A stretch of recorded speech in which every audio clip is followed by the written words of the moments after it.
Procrastination is the greatest threat to your success. Why are you procrastinating? Why are you so fearful? Why are you so anxious? Why are you filled with so much doubt and insecurity? Stop procrastinating. There is so much on the inside of you. You are endowed with so much gift and so much talent and so many ideas and so much. You're so creative. But you're procrastinating. Nobody would never be able to experience what you have to offer because you're letting fear drive you. You're allowing anxiety to drive you. You're allowing the kids of this world to paralyze you. You're allowing fear to paralyze you. You're allowing anxiety to paralyze you. You're allowing people's words to paralyze you and to keep you from going forward. Stop allowing procrastination to hinder you from being all that God has called you to be. Stop allowing procrastination to keep you from applying for the promotion, to keep you from going to marriage counseling, to keep you from applying for the bank loan. Stop allowing procrastination to keep you from going to therapy. You gotta heal in order to move forward. Some of you are broken. Some of you are wounded. Some of you are so discouraged because the life that life has dealt you. You are dealing with life. It is a journey, and yes, sometimes it leaves us broken. It leaves us wounded, but we can't stay in that place. It's okay to cry. It's okay to be broken, but you cannot allow that to become your state. You cannot stay in that place. You got to get up. You got to go forward because there's so much potential on the inside of you. There's so much that you are capable of doing. There's so many people that need to experience what you have to offer.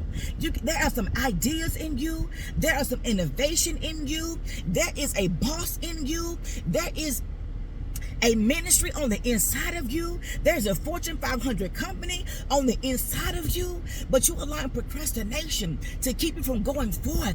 You allow procrastination to keep you from being all that God has called you to be. Stop procrastinating. Stop lying to yourself. Learn how to walk in your truth. Learn how to walk into your identity. Learn how to walk in the places that God has called you to walk. Because he says he will give everything your feet tread upon. He said he will give unto you. That he has already given you a promised land that he's promised to give unto you. But guess what? You gotta be obedient. You gotta take the first step. You gotta write the book. You gotta write the business plan. You gotta go and apply for the loan. You gotta go and apply for the promotion. You gotta apply for school. You got to find the coach to help coach you to that level of success that you desire. God has not put us here to do anything on our own. There's people who are waiting for you that God has put in position for you to connect with you, to help you to your next level, to help you be successful. They're waiting for you to step out of your comfort zone. And I know it's uneasy. And I know it may bring forth anxiety, and it may bring forth fear because of the unknown, because of the fear of failing, because of the fear of being rejected, the fear of being abandoned. But God would never abandon you. He would never leave you. If you got to go alone, you must go alone. But you gotta go. You gotta go to counseling. You are broken. You are wounded. You are so discouraged. You're in this dark place because life has dealt you a hand that you are not prepared for. But I'm here to encourage you that is not the end. Your end is not yet come. But there is so much potential on the inside of you. There is so much victory on the inside of you. You are already victorious because you no longer will you be a victim. No longer will you have a victim mentality. Wake up. Snap out of that. You got to move from where you are to move to the place that God has called you to be. There is greatness. There is a coach on the inside of you because there's some people that's waiting for what you have. There is a voice on the inside of you and the world needs to hear. There is some ideas on the inside of you that's going to transform the way we do business. Is going to transform the way people see the world around us. Where are you? Where are you? Stop procrastinating. Stop saying, I'm going to do it tomorrow. Stop saying, I'm going to do it next week. Stop saying, I'm going to do it next month. Stop saying, I'm going to do it next year. Because you know what happens? Tomorrow becomes the next day. Next week becomes the next week. Next month becomes the next month. Next year becomes the next year. And we find ourselves in this repetitive cycle that now it's 5 and it's 10 years later, and we still saying what we're going to do. And we still saying what we want to be. Why? Because we're procrastinating. Because we're not putting one foot before the other. Because you haven't seen any growth. You don't see yourself, but God sees you. You don't see yourself owning the business. You don't see yourself winning the contracts. You don't see yourself being the boss. You don't see yourself being the entrepreneur. You don't see yourself running that Fortune 500 company. You don't see yourself with the witty ideas. You don't see yourself developing that new strategy. You don't see yourself developing that new software. You can't see yourself beyond what you see in your mind, because faith without works is dead. You have to see it not only in your mind, but he said write the vision and make it plain. Where is the vision? Where is your vision? Is it still here? Where is your vision? Have you written it down? But the people perish for a lack of vision. Where is your vision? Where do you see yourself? Where's God calling you to? There is so much potential on the inside of you. Stop allowing the scars from your past to hinder you. Stop allowing the rejection of other people to hinder you. Stop allowing those that abandon you to hinder you. Stop allowing the fear of the unknown to hinder you. Stop allowing those negative words spoken over you in your childhood to hinder you.